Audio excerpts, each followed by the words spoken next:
اس پہ ٹائم لگنا ہے، پلیز آج رات کو مجھے سکون دے دو۔ اس نے کہا نہیں بھائی، آج رات کو میں اس پٹھان سے وعدہ کیا ہوا ہے، میں اس کو ملوں گی، اس کو میں سکون دوں گی، آج مشکل ہے۔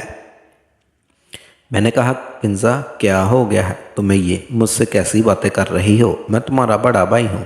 اس نے کہا ہاں بڑے بھائی ہو اور اب میرے رازدار بھی بن گئے ہو، اس لیے تمہیں بتا رہی ہوں۔ اور پھر میں نے کہا اچھا کنزا کوئی بات نہیں، اس کو آج منع کر دو، آج تم مجھے سکون دے دو، پہلے تھوڑا سا ایک حد تک، لیکن آج لازمی دو۔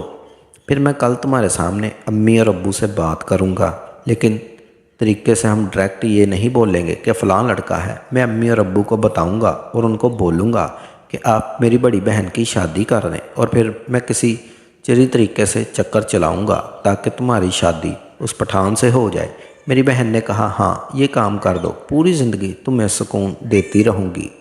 میں نے کہا اچھا آج رات میرے کمرے میں آنا، تمہارے ساتھ تو میری دوسری بہنیں بھی سو رہی ہوتی ہیں، عائشہ اور سلمہ، اس لیے میں تو یہاں نہیں آ سکتا، تم ہی آ جانا۔ اس نے کہا آج نہیں کل آؤں گی۔ میں نے کہا نہیں آج تم نے ہر حال میں آنا ہے، ورنہ میں آج تم اس پٹھان سے ملنے نہیں دوں گا، ساری رات جاگتا رہوں گا۔ اس نے کہا اچھا رات کو 1 بجے تمہارے پاس آؤں گی، 15 سے 20 منٹ تمہارے ساتھ رہوں گی، اور پھر وہ پٹھان آ جائے گا اور پھر میں اسے تھوڑی دیر باتھ روم میں ملوں گی۔ میں نے کہا اچھا ٹھیک ہے، اور پھر امی بھی کھانا بنانے کے لیے کمرے میں آئی۔ دوستو اس کہانی کی اگلی قسط دیکھنے کے لیے اس چینل کو سبسکرائب کر لیں اور بیل کے آئیکن کو کلک کر لیں تاکہ نئے آنے والی قسط آپ کو جلد از جلد مل سکے۔